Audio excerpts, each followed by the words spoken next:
Hello guys, what I'm going to do now is I'm going to actually show you how to work out some integrals using the method of integration by parts.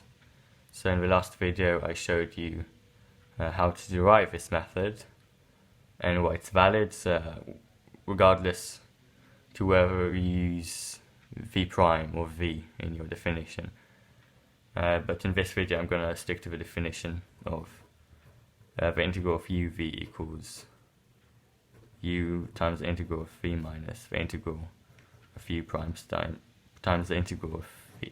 So that's because I think it's easier to visualize kind of how to do it. Okay, so what we have here is we have the integral of x squared times the exponential function. How do we work this out? Let's think about a good strategy for doing it. Each of the x can be viewed as v, and x squared can be u, because we want u gets differentiated, and we want it to become a constant, because that's when we have our answer here. So if we integrate this, we get essentially what we started off with, because ex differentiates to itself, minus the integral of 2x times e. Okay, e to the power of x, and this is we can move the constant out, and then we have the integral of this expression over here. So then, if we just kind of stick to it, integral of x to the e to the power of x, and that's x times e to the power of x, and actually we can see a pattern here, a pattern emerging. We can turn this exponent here to 0, thus making it 1, and then that's the end of the story. So we apply integration by part again, and then we have x times e to the power of x minus the integral of x differential, which is 1, times e to the power of x. So that's what we've got here.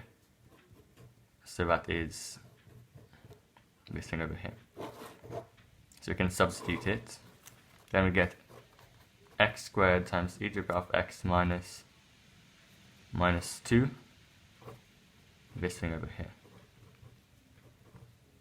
And that's fine.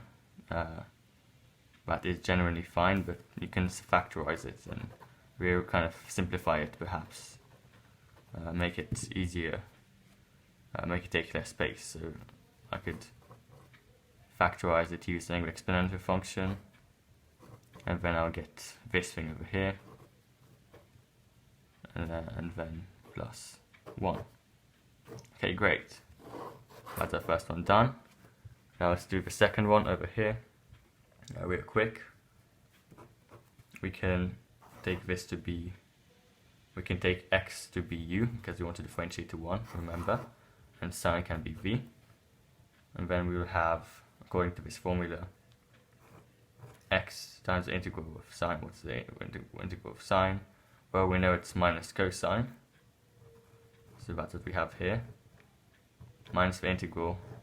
However, I always like writing the integral like this part first, and by solving this, and then put the integral sign, because generally I think that takes less time, but at the same time your chances of you making a silly mistake are lower, because you're doing it step by step. So then we have here 1 again, because we chose u, which differentiates to 1, because it's x, times the integral of v, which is again minus cosine.